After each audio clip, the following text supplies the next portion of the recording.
Hello and welcome to episode 8 in season 2 of the JAIAC's Dispute Management in a New World podcast series.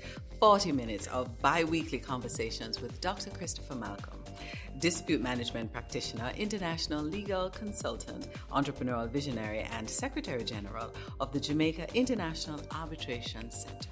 I'm your host, Roxene Nickle, and on this episode of our conversations, the final of the two-part on value chain economics in the construction industry.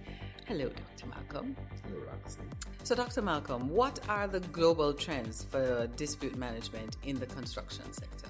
Well, the global trends, including as we move into the future, include that we're having more competitive markets, we're having greater use of artificial intelligence, robotics and drone technology and so on. These things are already being used, and you have more of that happening. You have a greater focus on the creation of green cities, green communities. And by green, of course, I mean which cities and communities which are much more carbon neutral in terms of how they function.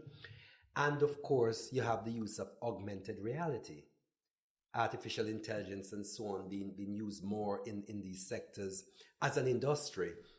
And flowing from that as well, we have a lot happening in terms of the area of dispute resolution. The more competitive the markets are with all these augmented things and so on happening, you do have greater use and focus on dispute avoidance mechanisms. You have the use of more integrated building systems, business information modeling, where you try to bring the divergent professionals together rather than having them work apart from each other, in ways where you're looking now at how you can maximize construction economics and leverage the various skill sets that are available in a much more seamless way, so you can have projects being delivered more on time and, more importantly, within or under budget.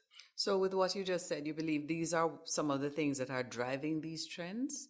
If we look, for example, and use China as an example, over the last couple of decades, you've had a move in China of moving people from poverty into the middle class, which is unheralded anywhere at all in history. And we've seen so much so that if you look at the sheer number of persons who have moved from poverty into the middle class, it's greater than some of the nations that we could think of in terms of sheer number of persons that this has happened to. Mm-hmm. So what is happening as you do that? You have more and more people expecting to have increased standards of living, and increased standards of living require better housing, require all sorts of things to happen. Mm-hmm. And as this happens, there's also recognition that as you do it, you want to also do it in a much more cost-effective and efficient way. But you also, as well, want to ensure that you do it in a manner which is not creating unnecessary greenhouse effects and so on. That is the desire. And those are trends that we're working towards. And we've seen recently enough, for example, coming out of the COP26 climate conference, where there is now a move being said about looking at working down the use of coal and to work towards greater use of alternative energy sources and so on. So once you start thinking about that, and with the recognition that the construction sector itself is carbon emission intensive, as you're thinking about that and you're looking at trends, if you want to become more compliant with these emerging trends, which are also beyond the construction sector simplicity, you also have to think of how it is that the construction sector as an industry can become more of a contributor to the global demand for greening than it has previously been. So all of these things are going to continue to impact the sector as it grows and develops, and as you have in more and more need for high-rise developments and so on by reference to land. So for example, in small economies, and when I say small, I mean small by reference to geographic size, right, like those in the Caribbean, where whether we want to or not, we're going to have to start moving more and more towards high-rise buildings, because we simply do not have the land space, many of us, to continue to build in sprawls. And all of that is going to require greater involvement of construction professionals in creating new structures which are much more efficient and much better able to leverage unused land space and so on that is available to us. So let us now look at financing and some of the non-traditional sources of what are some of the cross-border risks resulting from these financing sources. He who pays the piper typically calls the tune. That we know. And when people are coming with their financing, they come with their conditionalities. They come with their requirements. And the primary requirement of any financier is that it be repaid on time and be repaid with a sufficient markup for them to do well. Now, of course, the risk related to that, and in small jurisdictions, particularly those which do not earn or have their currencies which are pegged to the US dollars and earn US currency in a significant way, what are some of the risks related to that? So, for example, in the case of Jamaica, where we have a floating exchange, right? It's an exchange rate which changes by reference to market demand. You have the real risk of borrowing monies on a project or having monies loaned in relation to a project, which is pegged to or given in US dollars. And you borrowed it at a US dollar rate of 140 to 1. And over the lifetime of the project, the rate changes to 150 to 1. 50 Jamaican dollars to 1 US dollars. Let's say that's the rate. So what have you then had there?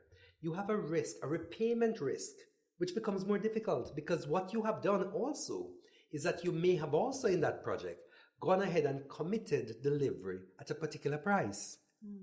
And so you run the real risk of being unable to pay. But we go a little beyond that. Once you're looking to external sources for financing, it means as well that if you don't have the internal resources to fund your own projects, you may be limited in terms of the projects you can actually undertake, whether or not you can undertake them firstly.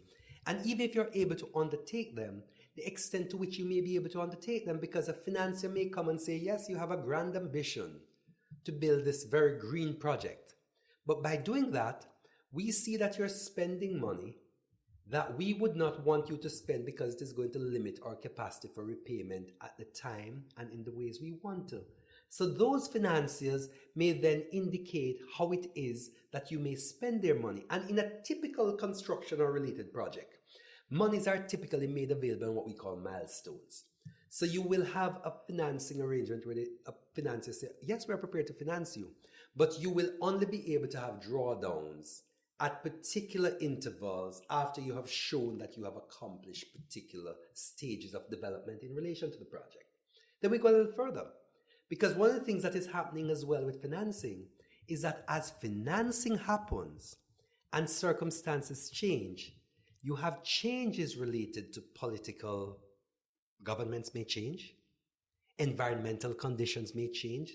So you have risks related to environmental risks by reference to brownfield sites, greenfield sites, whatever. And I'll get to that in a minute as to what I'm talking about. But you also have risks related to one government may be pro-investment, another may not be. And that could have implications for what you do. The brown and greenfields thing, to be short, just to get to that for persons who are not quite aware of what happens there. A green field is really building on something where nothing has been built on it prior, right? So you go to a virgin area of land and you go there to build. And that's a very short way of looking at it.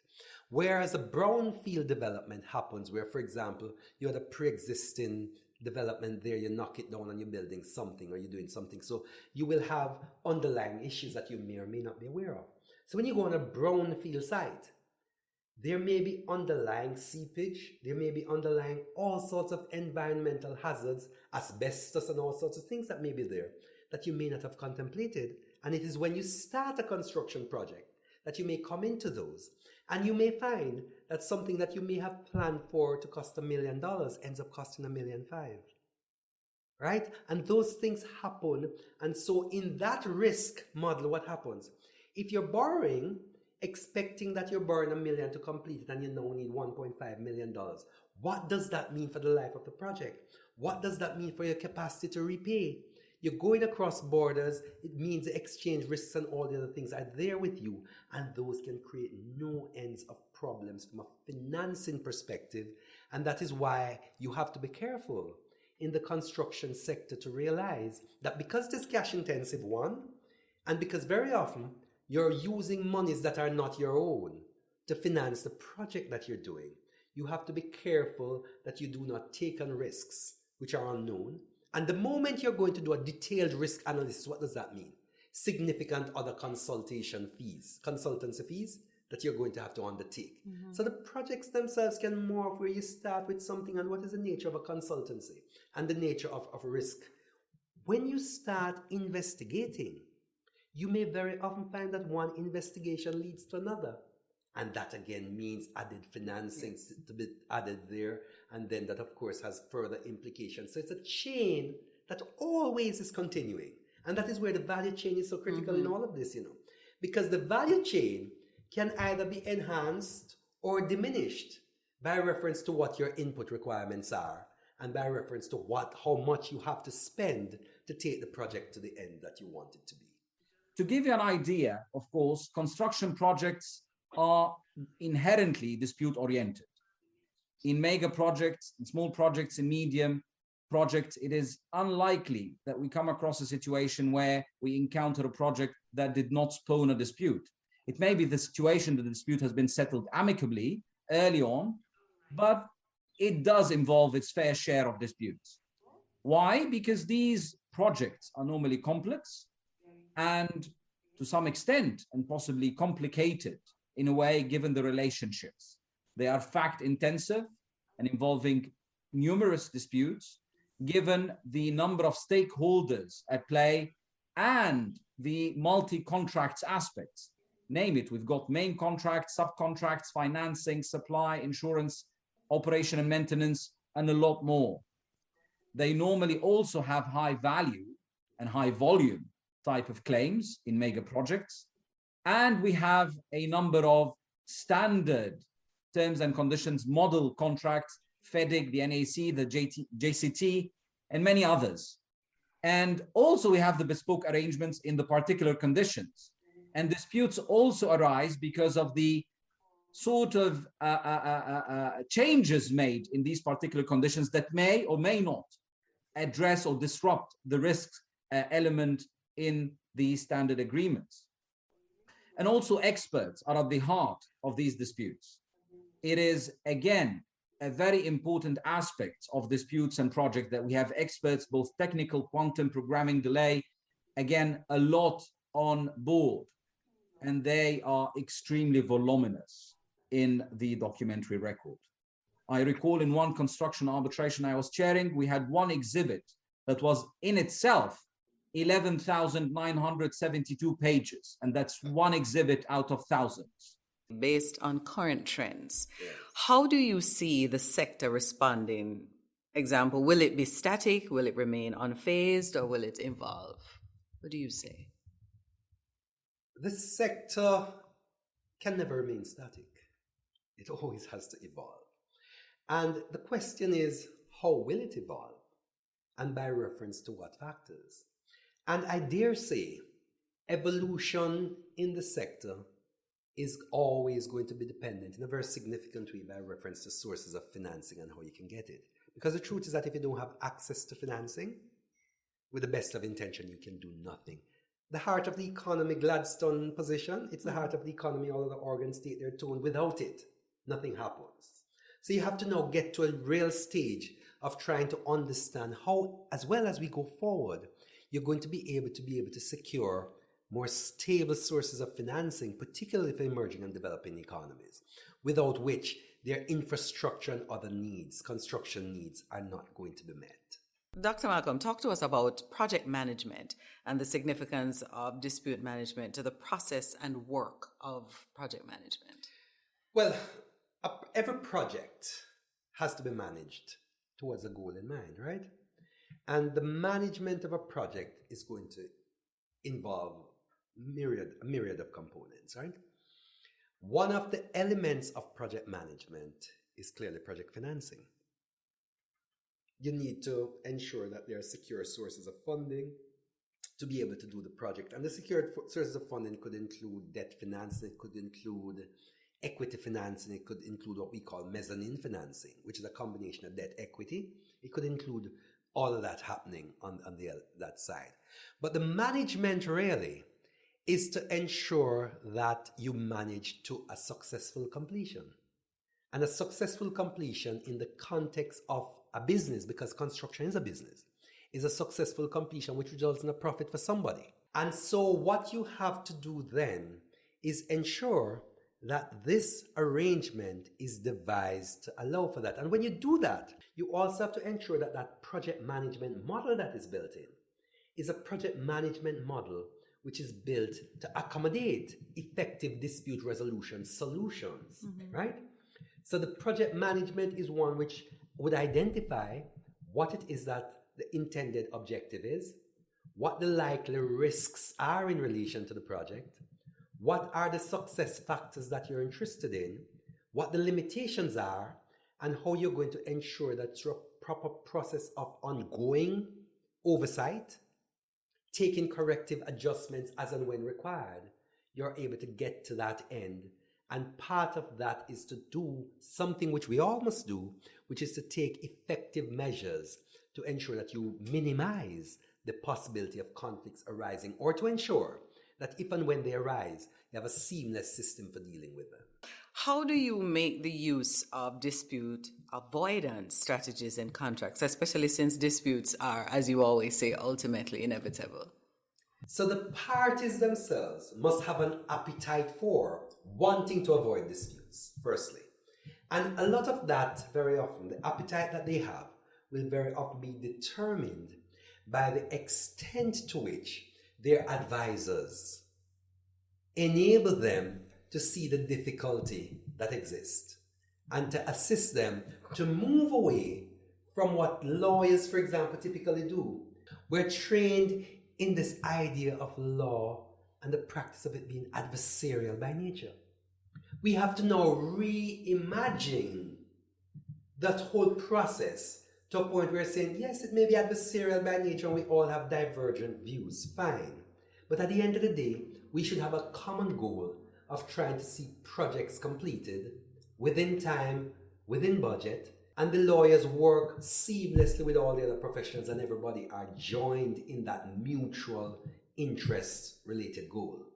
Then what you then find happening is that we're able to get to that end in a way where avoidance becomes key. Because if we all want to have the project completed with minimum disruption, maximum profitability, and easiest time delivery and all of those sorts of things, then we understand that the moment we allow conflicts to manifest into big, unmanageable, sometimes disputes, then you have a situation where the projects will be overburdened. They will come in out of time. They will be over budget and all these things. And that is not key, but avoidance of the dispute or preventing the dispute manifesting will allow us to do all the things we want. So we now have to think of what, not whether, dispute avoidance should be implemented. Do we want to put in dispute assessment boards? Do we want to put in positions for ongoing amicable discussions between the parties? Do we want to put in some other form of monitoring to ensure that at the end of the day, we all have a project that can proceed seamlessly to an end where we avoid rather than have to deal with resolution at the end? Because that's what I was about to ask you, to give 5 or so tips that could assist in dispute avoidance in this sector. Well, dispute avoidance starts firstly with the parties being honest with each other and each recognizing. So, for example, one of the problems in the construction sector that the professionals will tell you is that, believe it or not, contractors very often make little return on the projects they do. Really? They do, actually. So one of the things but sometimes as well, contractors wanting to get projects put in ridiculously low bids, knowing that what they are putting in will not really enable them to complete the project successfully, right? And so what happens in that scenario is that they do that in order to get the work, in the hope that you'll be able to get waivers and you will be able to get variations and all these things happening, which allow them to get up to what the real price would be.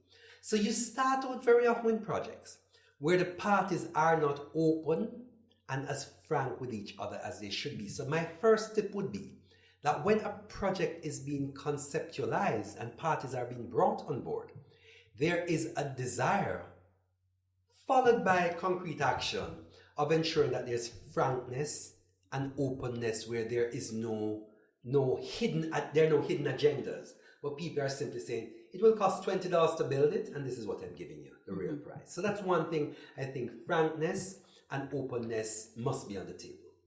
The next thing, of course, is for persons to ensure, I believe, that they do not take on responsibilities that they know they are unable to fulfill. If you know you do not have the capacity for civil engineering works of the type that is required, do not take the work. Because invariably, you're going to, as they say, mock up the job. And having done so, you're going to have a situation where disputes are going to arise out of it. The other thing, of course, is to ensure that when you get a construction project together, at the beginning, you think of how it is that you're going to put a mechanism in place that will allow for ongoing and meaningful dialogue between the parties, where they can raise issues, they can discuss them, they can have them resolved, hopefully, and in many instances with the assistance of a third party, right? And when you have that process in place, follow it, adhere to it. You need to have the parties working together, understanding that they have a mutual interest of this project being delivered in circumstances where professional integrity and other things are at stake, right? The other thing to bear in mind, I would think, is to ensure, and this is critical, that when you're engaging in a project, you understand at the outset how you're going to finance it to the end.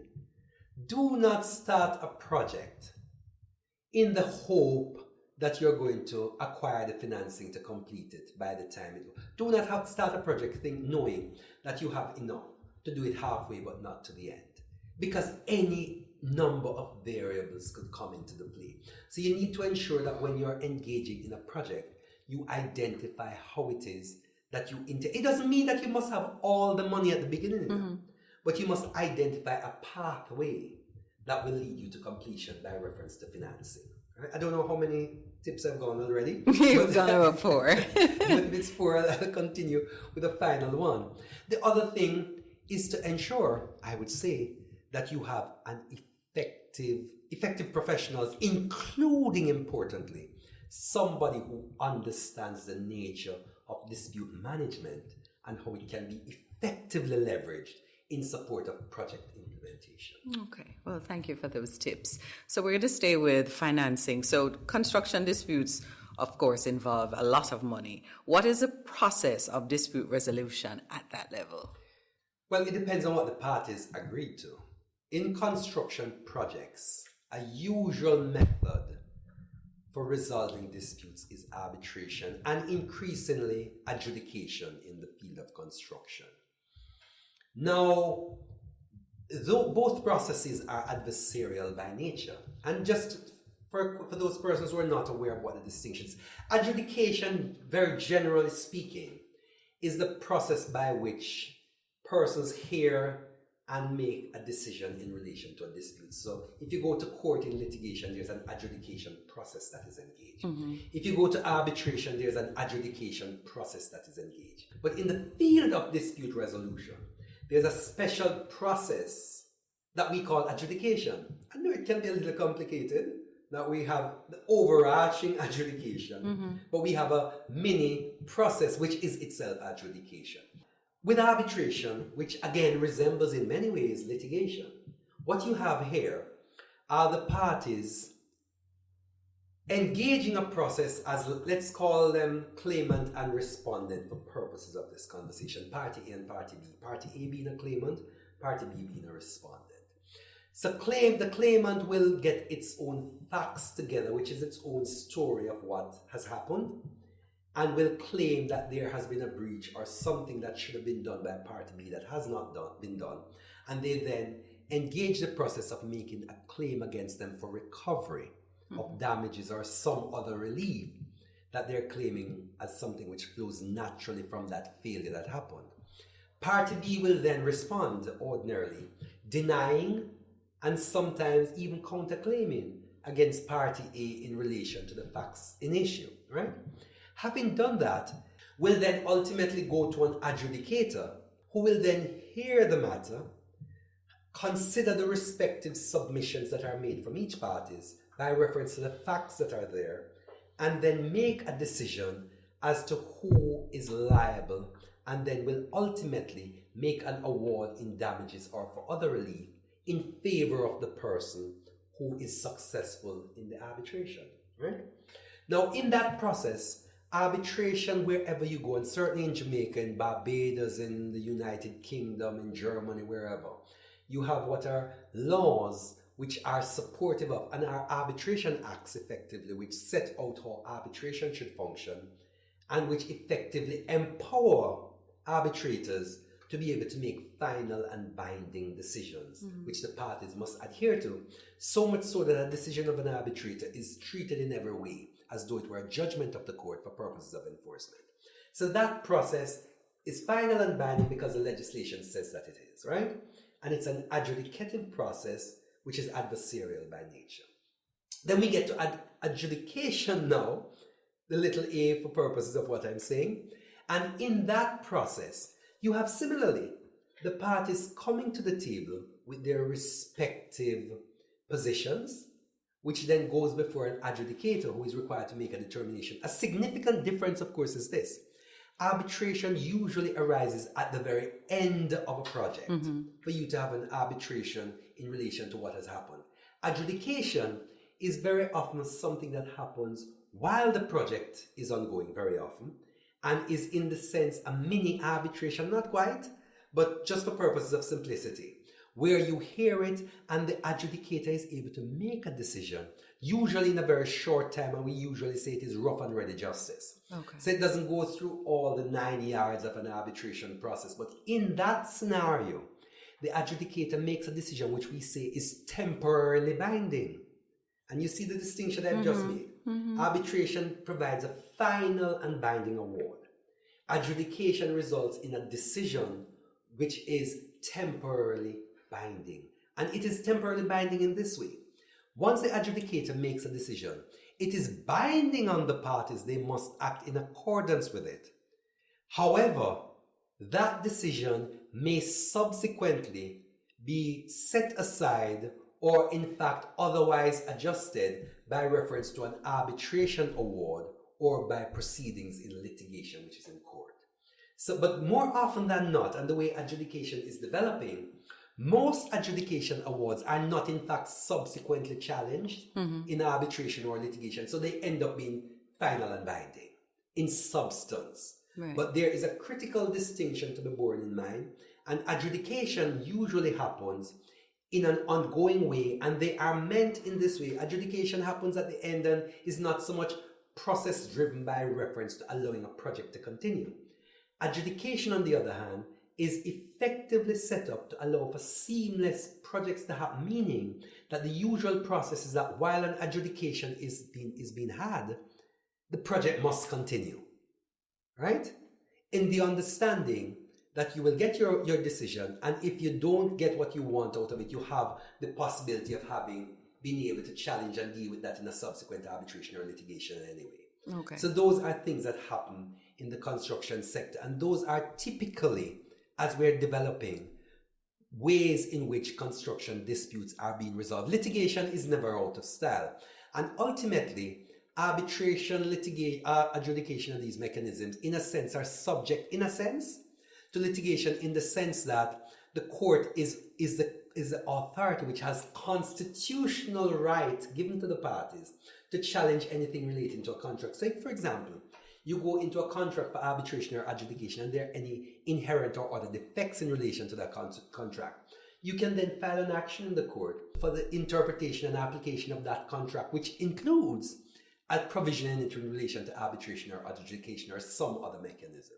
Okay, thank you so much for that. We're going to take a pause for a bit to remind our listeners and viewers that you are tuned in to the JAIAC's Dispute Management in a New World podcast, conversations with Dr. Christopher Malcolm, Secretary General of the JAIAC. And this is a final of a two-part discussion on value chain economics in the construction industry. Before I continue with the conversation, we're going to hear from the United Arab Emirates international thought leader and practitioner, Fatima Balfiq.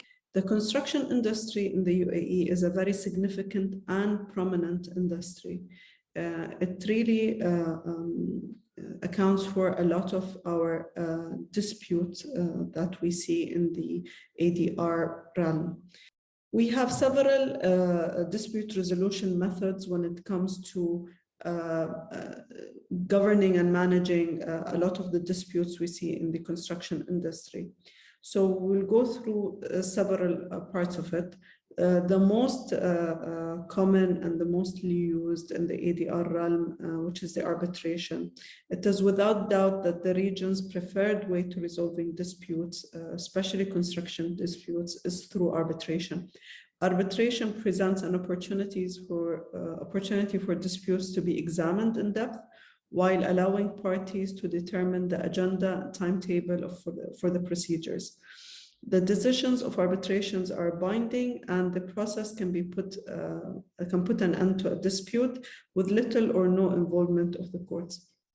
And for the UAE to be a part of signatories of the Geneva Convention and the New York Convention, it really appeals to a lot of companies to opt for arbitration as a valid and strong option for dispute resolution here in the region. The second type of dispute resolution methodology that is used here in the UAE is setting up a dispute adjudication board, which is referred to as DAP. In conclusion, at the end of the day, the future of dispute resolution in the construction industry is ultimately shaped by the contractors and employers and master developers.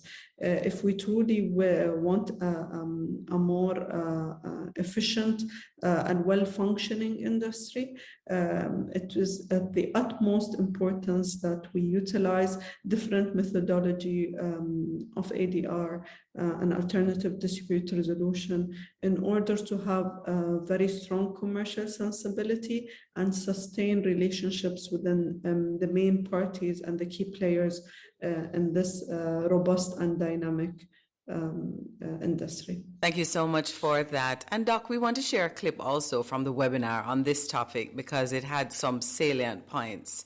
And it's about new generation of disputes, or about where the focus of dispute management should be placed. Online dispute resolution and artificial intelligence-based processes are indeed a prediction that I see as a reality, not just a hope or an expectation. It is the reality.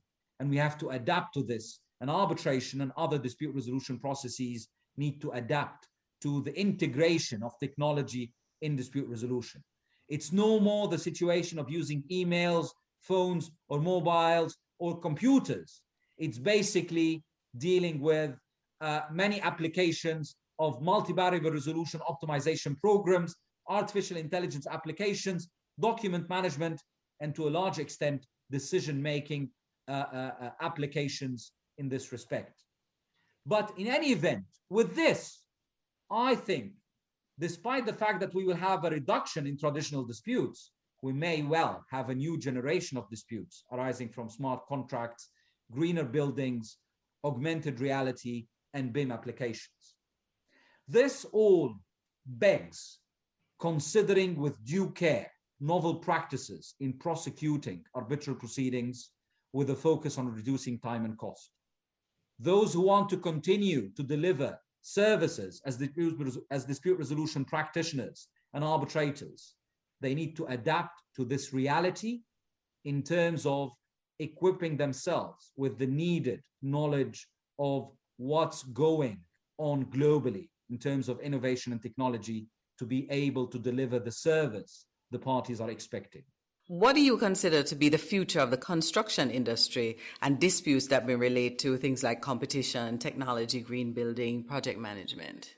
That is, I suppose it's a million-dollar question that all of us are looking to as to where it will go. What we do know is that there's going to be change. Mm-hmm. What we also know is that you are going to see technology, including online dispute resolution, growing out more and more. And we're going to see that happening more. As to how it will develop, the speed at which it will develop, and how it will develop in different places, whether it will be differential in development or otherwise, is what we're waiting to see. And we will see that as it emerges. I don't think there's much else we can say now other than that we anticipate change. But as to how exactly the change will happen, it's a little difficult, I would think, to predict exactly what will happen at this time. And we know change is inevitable. It is. So what about regulators and their role in the changes that lie ahead? Regulators really have a futuristic role as well. They are there, in my view, to engage in appropriate research and development and to put themselves in a position where they are at the forefront of sectors as they develop, not only to respond to what is, but to give guidance for future direction as well. So I think the regulators are going to have to be more responsive as things change and as circumstances become different in the world that we're morphing into. Okay. And finally, Doc, Africa is now one of the major construction development locations. Where else are the trends pointing to?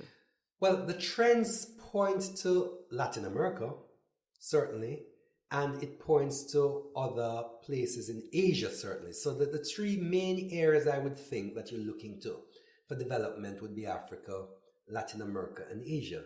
And the reason for this, and I mean, persons may ask, what about Europe? A lot of Europe is old, and you don't have a lot of new development happening in Europe, certainly not at this stage. So what you're looking at are places like Africa, for example, which has the youngest population of any continent in the world. And with the youngest population in need of development to take them forward, a significant element of that development would be infrastructure development, which is construction. So clearly that flows with that. Asia is in a similar position, not as young as Africa, but Asia too has a lot happening for it in terms of emergence, including emergence through China. And of course, Latin America has always been there, and it too has a lot of growth and development, which has to happen over time. We see, for example, right in our own backyards in the Caribbean, the emergence of the oil industry in a significant way in Guyana and Suriname. That clearly will have construction-related oil rigs and all sorts of other activities surrounding it. And once that happens, you're going to get construction, followed by consequential construction-related disputes and so on and so forth. So we're seeing a lot of those things happening, and it is something that is moving in a way which we're not, quite frankly, seeing the same of in Europe because of the maturity of Europe as compared to these other places that I'm speaking about. In relative terms, having regard to the nature of modern development. That is what I mean. Did you know that dispute avoidance is a critical component of the dispute management toolkit? It engages specialized professionals and it focuses on risk allocation, including through procurement processes as well as warranty terms and indemnity provisions. Contact the JAIAC today to find out more. I'm Roxene Nickle, and on behalf of Dr. Christopher Malcolm, Secretary General of the JAIAC, thank you for joining us. Special thanks to our sponsors, JDIC, Protecting Deposits for You and Me, CIADR, Regis, Work Your Way, iNeutral, Dispute Resolution Made Easy, CP Malcolm, Dispute Management Practitioner, ADEB Consultants, Consulting Engineers for almost 60 years, Impact Justice, Improved Access to Justice in the Caribbean, and Wassel & Wassel Arbitrators Services Incorporated. Caribbean Development Bank, reducing poverty and transforming lives through sustainable, resilient, and inclusive development. I save because one day my little business is going to be a big deal. Yeah, and I make sure to put away a little something for him. And thanks to JDIC, deposit insurance protection on my savings gone up. You've been upgraded. Deposits held in commercial banks, building societies, and merchant banks are covered under the JDIC deposit insurance scheme up to $1.2 million per depositor per institution. JDIC. Protecting deposits for you and me. The way we do business has changed. Don't be left behind. Choose a hybrid solution for your workforce. Regis offers furnished, equipped, ready-to-use office space available for days, months, or years. Our fully serviced private office spaces give teams of all sizes an inspiring environment to focus, collaborate, and do their best work. The world is switching to hassle-free hybrid working. Join the revolution. Switch to Regus.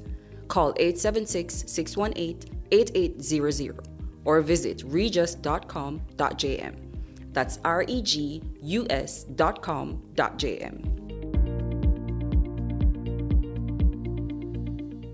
All our episodes are also distributed on Google Podcasts, Spotify, Apple Podcasts, Amazon Music, Deezer, Stitcher, Podcast Index, Pandora, TuneIn Plus Alexa, Podchaser, Podcast Addict, and wherever else you get your favorite podcasts.